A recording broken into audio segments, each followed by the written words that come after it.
kita dengar malaikat ribut? Enggak pernah iri. Malaikat nakir mungkar di kuburan, malaikat raqib atid selalu ngikutin arahan manusia. Kata nakir, "Kir, tukeran dong. Kamu mah enak ngikutin manusia, manusia makan kamu hadir. Kayak mah ya Allah ngadepin orang-orang yang meninggal." Enggak pernah iri, Pak. Sejak dulu sampai sekarang yang namanya Malik, gimana Pak? Malaikat Malik. Yang bisa jawab boleh makan dulu. Yang di neraka. Malaikat Malik, Pak, itu neraka. Penjaga malaikat, apa penjaga neraka itu malaikat Malik. Panasnya luar biasa. Ridwan enak, Pak. Malaikat Ridwan penjaga pintu surga. Tapi ya Allah, Malik gak pernah iri sama Ridwan. Ridwan, tukeran dong shiftnya. Kamu pagi siang, kamu pagi sore, saya siang malam ya. Enggak ada, Pak. Inilah yang hebatnya malaikat. Kalau diperintahkan oleh Allah cuma satu, udah sampai saat itu, sampai akhir hayat, gak pernah pindah dan gak pernah iri, gak pernah dengki sama satu yang lain. Itulah la ya'sunallah amarahum wa yaf'aluna ma yu'marun. Tapi yang paling aneh makhluk yang ketiga. Siapa, Pak? Siapa? Mana itu makhluk? Yang ketiga ini yang paling hebat. Kenapa? Mengadopsi sifat dua makhluk yang Allah ciptakan dulu. Yang pertama iblis, yang kedua malaikat. Manusia punya dua sifat. Kalau benar malaikat, kalau salah jangan kencang-kencang. Kalau manusia itu benar-benar mulianya luar biasa, iblis bukan. Malaikat itu lebih mulia ketika saat mulianya malaikat masih dikumpuli dengan mulianya manusia. Tapi kalau ada manusia berbuat salah nggak pernah benar. Makanya tadi tuh ada satu kalimat mutiara yang luar biasa dari Pak Kepala Dinas. Kita kemarin sholat subuh jam berapa mulainya? Jam 5, berarti kelewat adzan. Tadi pagi 4:30 itu masih mending. Kalau seandainya kemarin jam 5, tadi pagi jam 5 masih rugi. Tadi pagi jam 5, besok jam 5:30 bukan rugi, celaka. Tapi kalau besoknya umpama hari ini jam 5, jam 4:30, besok kita mulai 3:30, berarti untung. Itu mutiara yang luar biasa. Jadi jangan sampai yang namanya kalimat inilah yang harus kita pegang. Kenapa? Prinsip manusia kadang memiliki benar, kadang salah. Makanya ada istilah al-insan makhlul khata wa nisyan. Manusia itu tempatnya salah, tempatnya dosa, Pak. Makanya kenapa ada hari dan ada bulan dalam 12 bulan namanya Ramadan. Kenapa Allah ciptakan Ramadan, Pak? Karena Allah tahu karakter manusia. Gak pernah melihat benarnya itu luar biasa. Kadang salahnya yang luar biasa. Allah ciptakan Ramadan buat kita. Kenapa Allah ciptakan Ramadan buat kita? Ramadan, yarmadu Ramadan. Ramadan itu kalimat daripada fi'il madinya Ramadan. Kenapa Ramadan? Karena memang Ramadan ini artinya adalah penghapus dan pembakar. Pembakar apa? Dosa kesalahan umat Rasul yang selama 11 bulan melakukan kesalahan kepada Allah. Ketika datang Ramadan, Allah hapuskan seluruh kesalahannya.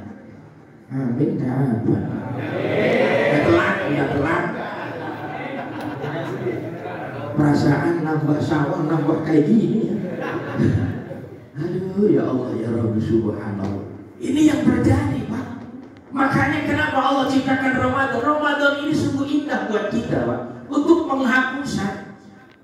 Dan Ramadan bulan yang paling ditunggu-tunggu oleh siapa? Seluruh umat manusia, termasuk kita sebagai pegawai. Kalau nggak ada Ramadan, Pak, nggak ada THR, Pak. Betul nggak? Betul. Kalau ngomongin THR betulnya kenceng. Kalau nggak ada Ramadan, nggak ada THR. Makanya kalau sudah selesai Ramadan, Kira-kira Pak, jujur Ibu Bapak, kalau saat terakhir Ramadan kemarin, kalau terakhir Ramadan, beda dengan kita orang-orang istilahnya ya, keimanannya luar biasa. Awal saat sebelum Ramadan, kita belum datang Ramadan aja nunggu-nunggu Ramadan.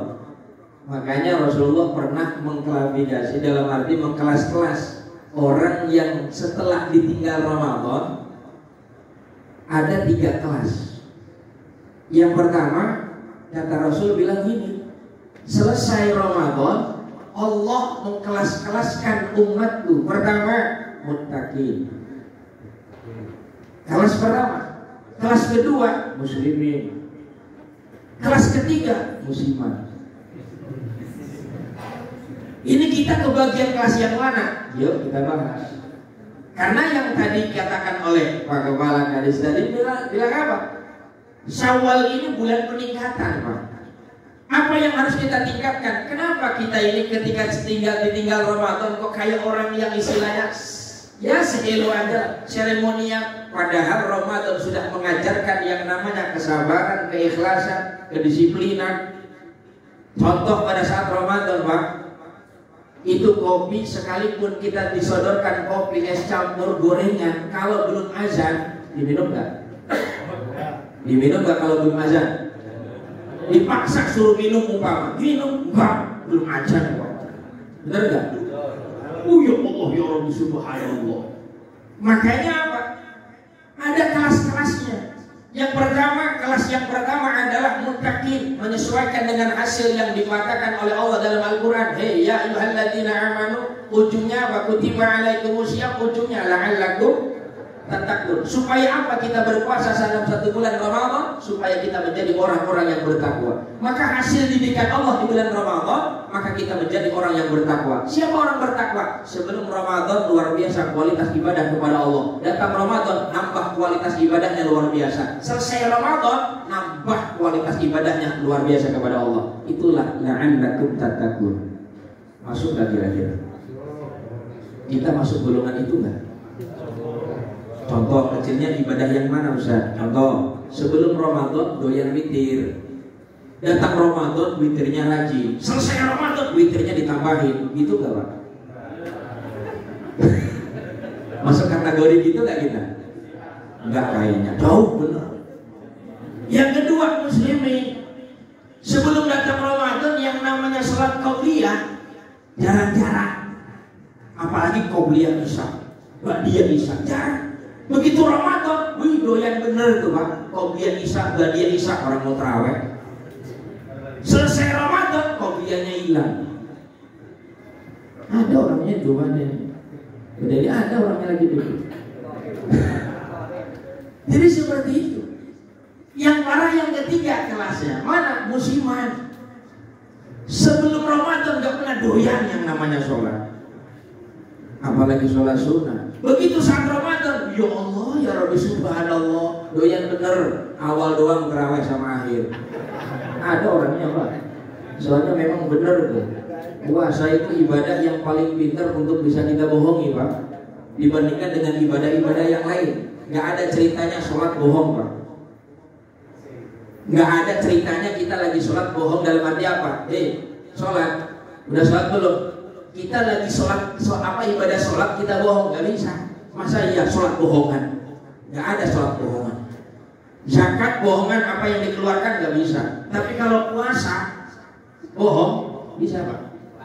Ada orangnya ada. Udah kebaca dari mukanya Pak.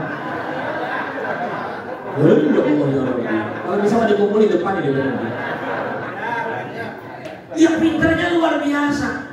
Malam dibangunin sama istrinya, Mas bangun kan besok mau kerja, sahur yang bener, takutkan kan nanti kerjanya capek. Oh iya, 2 piring dia Pak. Malam 2 piring, kata anaknya juga, Pak banyak amat besok bapak mau kerja kan. Kayak gitu, oh dimakan 2 piring. Begitu pada saat berangkat kerja, ya Allah, dohor ada godaan. Ada yang ngajakin dong temannya apa? Ini nih, pojokan, apa? Ngopi yuk. Oh ada yang traktiran, itu ragu-ragu. Ngopi nggak batal, nggak. Ayo nggak apa-apa. 1 hari ini doang. Iya Allah ya Rabbi, di pojokan diajak ngopi. Ada orangnya. Benar. Begitu doang diajak ngopi dan makan, selesai pulang luar biasa. Memikirkan apa coba? Bagaimana caranya supaya tidak ketahuan kalau saya sudah tidak berpuasa dan sudah menghabiskan satu piring. Coba, begitu pulang jam 4, bibir diusap beneran, biar kering. Yang kedua apa lagi Pak? Begitu turun dari motor, masuk ke dalam rumah kayak layangan putus, kayak goyong. Begitu ditanya, kata anaknya, "Mak, tuh bapak pulang." "Kasihan bapak, angkanya lemes banget." "Pinter, sobokannya apa?" "Nih mak, saya beli kolak, beli ini buat nanti kita buka puasa." "Oh iya, saking memang luar biasa dalam hati, mudah-mudahan nggak ketahuan kan gitu." Tuh udah suudon bulan Syawal. Suudon sama pegawai yang lain itu dosanya 100 Pak. Suudon sama saya 1000. Hubung bulan Syawal Pak. Istighfar Pak. Ini saya mencontohkan kenapa saya bilang kayak gini. Yang namanya PU Pak, apalagi Ramadan kemarin panas, dapat di lapangan, saya yakin Pak. Yang nggak tahu, makanya saya ingetin Pak. Berhasil membohongi istri hebat, membohongi anak hebat. Yang paling nggak terima Allah dibohongi. Apa coba? Begitu pada saat buka, biasanya satu piring habis, istrinya pasti bapak karena udah setengah piring. Istrinya nanya, "Tumben nggak habis?" "Hari ini lagi gelagatnya nggak enak makan." Nggak enak makan di mana? Satu piring udah penuh, kan gitu. Begitu beres, apa bilang? Alhamdulillah. Besok kerja ditanya sama teman yang ngajakin tadi di warteg, "Gimana kemarin?" "Alhamdulillah berhasil, nggak ketahuan." Tuh, alhamdulillah. Satu, Allah Akbar. Yang namanya apa? Satu, istri kita bohongi. Dua, anak kita. Yang ketiga, kita bilang apa? Nggak ketahuan. Allah itu manakan. Malaikat Raqib Atid mencatat, "Iya benar, saya nggak tahu kok." Kata Raqib, "Giliranmu catat tuh orang." Karena macam-macam Pak, manusia umat Muhammad itu kalau Ramadan datang, ada yang senang cuman senangnya terawih tapi nggak senang puasa, ada. Ada lagi yang senangnya puasa doang tapi nggak senang terawih, ada. Yang lebih parah nggak senang puasa nggak senang terawih, ada. Begitu lebaran ikut sholat timbang. Tampil jam 5:30. 5:30 berangkat udah nongkrong di depan shop barisan awal. Ditanya sama temannya, "Mau kemana?" "Masjid." "Tumben." "Iya." Itu ada yang kayak gitu Pak. Tapi insya Allah di sini mah enggak. Nah, ada sih. Wajah-wajah ahli ibadah semuanya. Jadi amin juga ngambang, amin. Ini jangan sampai kita menjadi manusia yang seperti itu Pak. Kualitas ibadah kita sudah diajarkan oleh Allah dalam Ramadan, maka kita gunakan di bulan Syawal, bulan peningkatan. Tingkatkan kualitas ibadah kita kepada Allah. Allah sudah mengajarkan yang namanya sabar, Allah mengajarkan yang namanya keikhlasan, dan Allah mengajarkan kedisiplinan di bulan Ramadan. Maka kita gunakan. Jangan sampai kita hanya seremonial doang. Alangkah ruginya Pak. Alangkah kita ini ya Allah ruginya luar biasa. Kenapa ruginya? Ketika Allah sudah mengajarkan kesabaran, Allah sudah mengajarkan yang namanya keikhlasan, begitu pada saat kita di bulan Syawal tidak ada hasil sama sekali. Na'udzubillah min dzalik. Makanya acara halal bihalal ini untuk apa?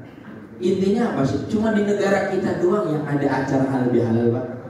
Nggak ada di negara-negara yang lain.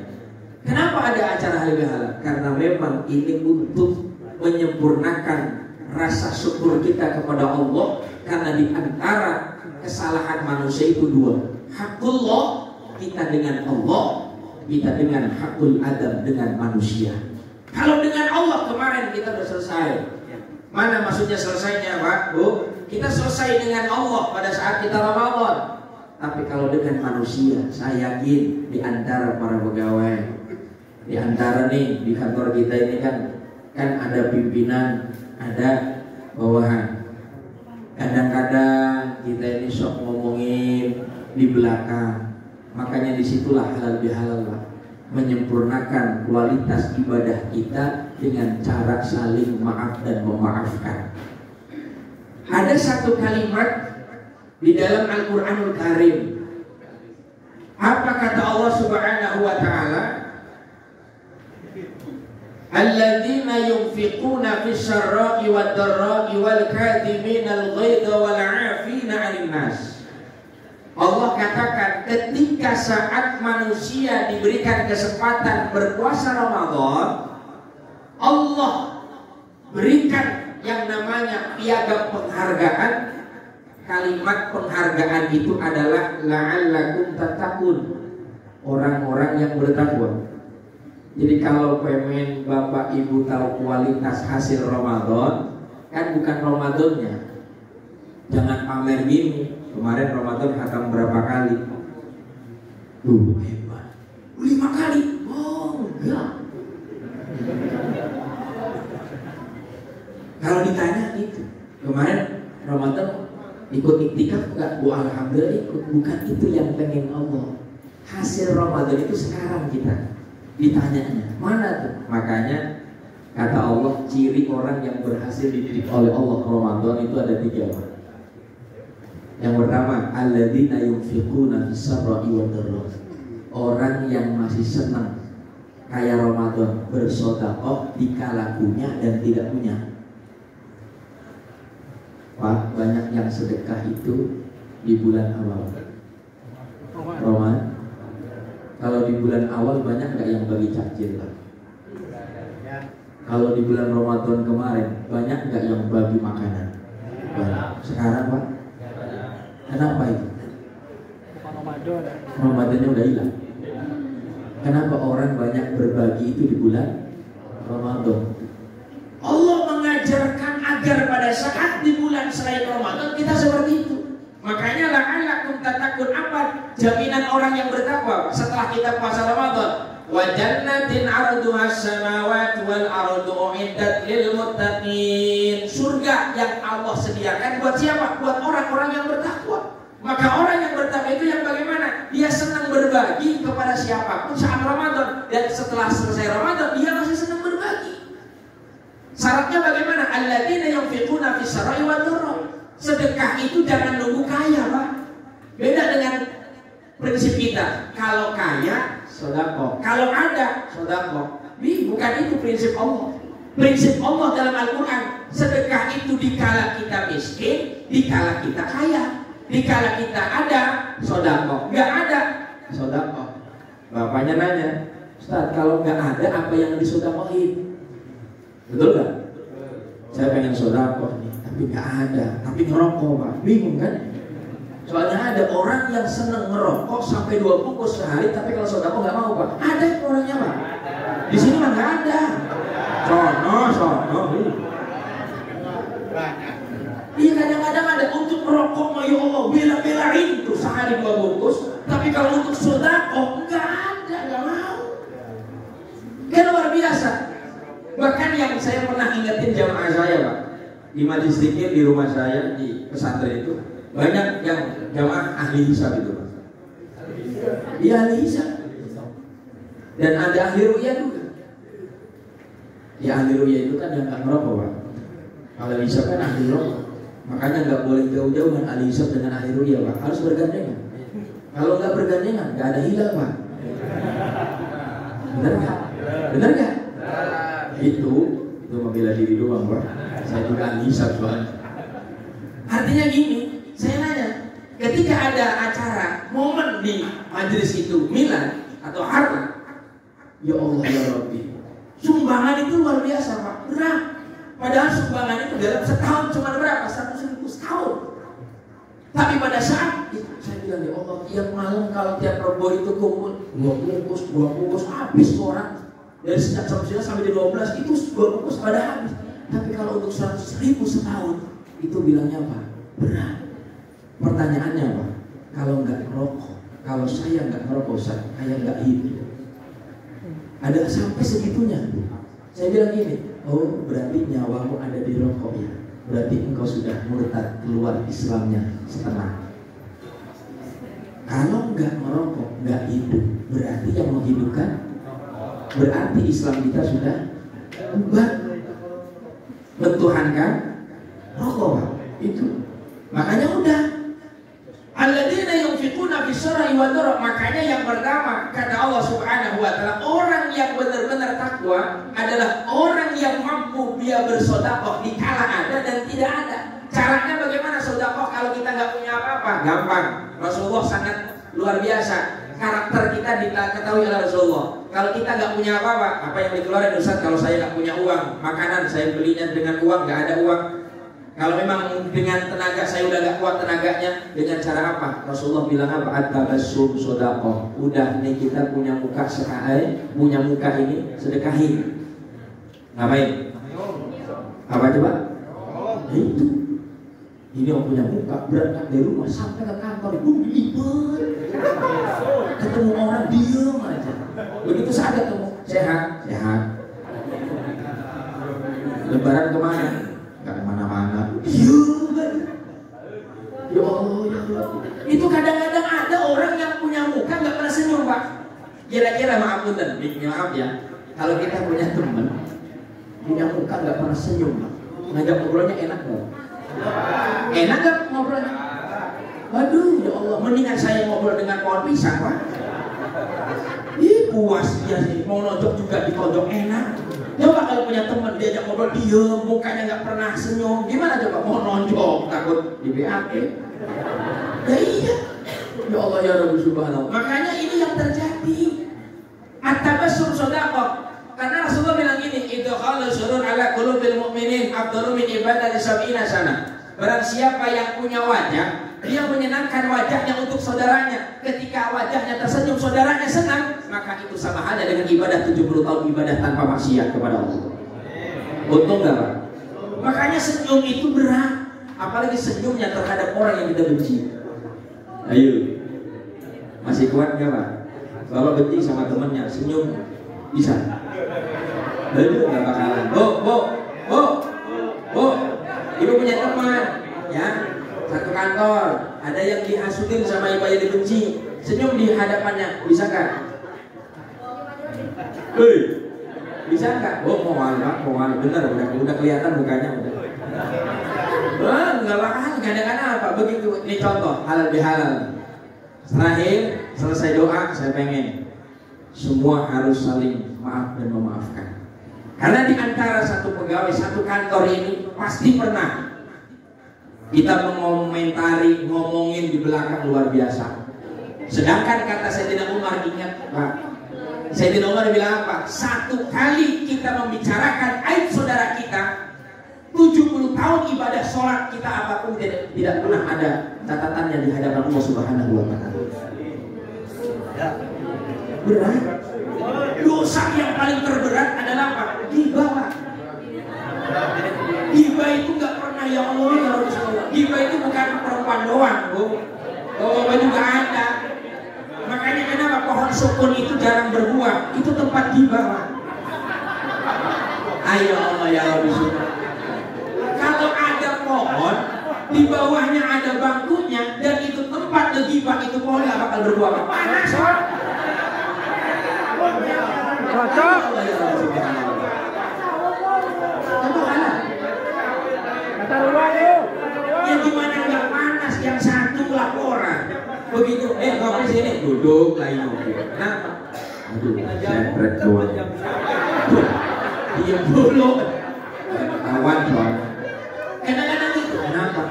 Ini si bapak itu tuh bilang gini. Udah kata yang satu lagi tuh, udah sih sabar aja. Yang satu datang lagi, ya jangan disabarin kalau kayak gitu. Sabar, Dit. Soalnya ada dua, yang satu jadi kompor, yang satu jadi kulkas. Kan bingung kita, nambah malam. Jadi 2 gelas itu nggak pernah ngerasa Pak, 2 gelas panas itu. Ya Allah ya Rabbi subhanallah. Ini yang menarik dalam. Makanya ini siapa Pak? Yuk, yang namanya tadi tuh. Yuk, bulan Syawal ini kita kejar target di kantor kita. Jangan sampai gerbong kita cuma satu, PUPR Kota Cilegon. Kalau satu bocor, kena semuanya. Benar nggak? Menjaganya bagaimana? Ini satu gerbong, satu perahu. Kita berlayar kemana? Bahteranya namanya apa? Kota Cilegon. bahtera lautan. Bagaimana caranya supaya berlayar kita ini selamat, agar tidak ada yang tenggelam, semuanya selamat.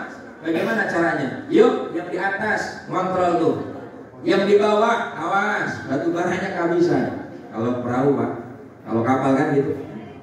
Ini mah ya Allah, yang di atas enak-enakan, yang di bawah bocorin. Kira-kira sampai nggak ke bahtera lautan? Enggak Pak, di tengah-tengah tenggelam. Satu tenggelam semua Pak. Caranya bagaimana? Ayo, jagalah kebersamaan di dalam satu berlayarnya kita, supaya sampai ke tempat yang Allah berikan, yaitu ridho dan berkah. Buat apa kita gaji sekian puluh juta kalau nggak berkah Pak? Buat apa penghasilan dan pencapaian kita kalau tidak ada restu atau keberkahan dari Allah? Buat apa? Kalau kita pengen cari kaya, gampang cari kaya. Apa Pak? Bapak Ibu ini sudah kaya, dan kekayaan tidak pernah dinilai dengan harta. Mana coba saya pengen kalau Bapak Ibu mama ditakdirkan oleh Allah dikasih uang 1 miliar, mau nggak Pak? Kalau Allah takdirkan Bapak Ibu dikasih uang 1 miliar oleh Allah, mau nggak? Mau. Kalau Allah takdirkan, betul? Dan Allah takdirkan, berarti kita kaya secara harta. Tapi kata Allah, saya minta kakimu ketika hidup kamu nggak punya kaki. Tapi kamu dikasih uang sama aku, kata Allah 1 miliar, tapi kakimu nggak ada. Gimana Bu? Gimana Pak? Kalau memang Bapak pengen kaya, gampang jual mata saya. Kalau nggak 2 mata kita jual tuh. Orang banyak membutuhkan Pak. Ya kan? Kalau kita mau hitung-hitungan kekayaan, berarti kita ini sudah kaya. Cuman rasa syukur kita yang kurang hebat. Betul? Yo, makanya kalau kita berangkat dari kantor Pak, dari rumah ke kantor, sekali lewat. Kalau yang arahnya dari Merak, Grogol, lewatnya masuk ke Bona, lewat Hermina, berhenti di Hermina, pandang itu Hermina. Saudara kita banyak Pak, yang ada kakinya, yang punya kualitas hebat, inteleknya hebat, tapi Allah nggak gerakkan untuk kerja seperti kita. Anaknya banyak, tuntutannya banyak, tapi nggak pernah indah seperti kita. Rasa syukur kalau berangkat dari situ, Allah alhamdulillah, saya masih sehat ya Allah, masih bisa menafkahi anak istri saya, sekalipun memang istilahnya apa? Panas, saya jalan, tapi ini rezeki darimu ya Allah. Itu baru syukurnya luar biasa. Nah kalau umpama berangkat dari rumah, melihat tetangga yang berangkat juga beda kantor, dia pakai mobil, kita pakai motor. Istrinya Noel, tuh bilang sebulan tuh mobil. Ini bapak udah berapa tahun di situ, motor aja. Dia berangkat dari Solo di Kompor, hilang panas, Pak, beradabnya di mana? Di kantor. Begitu berangkat, misalnya tanda motor, cedak aja. Kata temannya, tumben, siang amat. Yuk, yuk ke dalam ruangan. Enggak, ngopi aja dulu yuk. Tumben kok ngajak ngopi pagi-pagi, biasanya ke kantor duluan. Diem aja dulu, ayo. Tuh, orang kalau sudah dapat kompornya dari rumah, Pak, beradabnya di kantor. Dan orang yang paling salah, kalau ada masalah rumah, dibawa ke kantor. Betul nggak? Karena prinsip pendidik Pak, prinsip pendidik contoh. Seorang guru saya, seorang guru itu Pak kalau ngadepin muridnya nggak pernah marah Pak, apalagi muridnya itu TK. Itu anak-anak TK Pak. Makanya ibu-ibu tuh kalau di sekolahnya ada di TK, ya Allah bersyukur ibu. Kenapa? Karena guru di TK itu nggak pernah nyebutin bahkan marah sama anak-anak didiknya di TK. Padahal dia habis berantem sama suaminya. Habis berantem sama suaminya, begitu datang ke ruangan, ya Allah sayang anak-anak ibu, sayang anak-anak ibu, anaknya di rumah mau dijewerin. Betul nggak? Karena prinsip pendidik dalam sebuah yang namanya istilah prinsip sebagai pendidik, nggak boleh membawa persoalan rumah dibawa ke tempat kerja kita. Betul Pak? Ini gara-gara berantem sama istri. ada proyek untuk tambal jalan. Jangan, iya bisa. Kenapa? Acak-acak. Saya anak sama muka istri saya. Ada nggak kira-kira? Ini bagian jalan siapa ini? Mana bagian jalan? Awan kita. Ya iya, kadang-kadang kayak gitu. Jadi urusan rumah dibawa ke jalan. Sampai pakai slender itu, ya Allah, pelan-pelan enggak. Ya Allah, subhanallah. Prinsip kita kalau itu yang kita jalankan tiap hari, Pak, nggak bakal sampai ke ridho dan berkah dari Allah Subhanahu wa Ta'ala. Yuk kita bulan Syawal ini tingkatkan, Pak. Siap? Siap? Apa? Siap apa? Siap slender. Ya karena ya Allah ya Rabbi Subhanallah. Jam 11 lewat udah. Ras terus. Enak. Ngopi udah. Ya. Jadi intinya gini. Kalau kita pengen selamat dan kita berhasil dididik oleh Allah, prinsipnya yang pertama, jangan pernah kita ini membuat kebiasaan kita di bulan Ramadan. Kalau kita suka berbagi, berbagilah. Karena ini di kantor ini kan karakternya macam-macam, Pak. Ada yang suka pengennya ditraktir, tapi nggak mau traktir. Ini lagi contoh.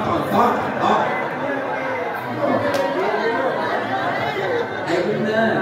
Ada kadang-kadang ada yang berangkat pegawai mentang-mentang tetanggaan pengennya nebeng aja, Pak. Yang ada yang dimarah, kali hisab kalau pengen ngerokok pengennya nebeng juga, Pak. Ngerokok nggak? Semua dicicipin rokok itu. Giliran dia nggak punya rokok, mana rokoknya?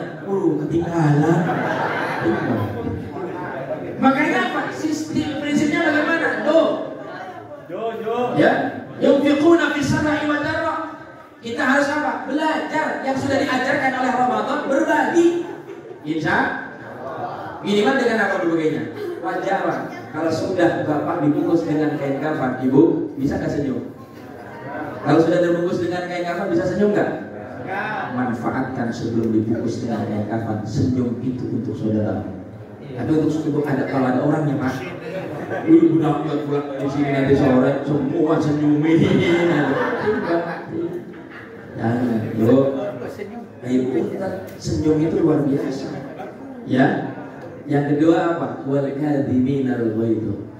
Yang kedua kata Allah dalam Al-Quran, orang yang berhasil dididik oleh Allah di Ramadan, wal kadhiminal ghaidh, bisa menahan emosi. Kalau Ramadan ada nggak yang suka marah-marah? Jarang. Anak kita paling pintar. Begitu emaknya marah-marah,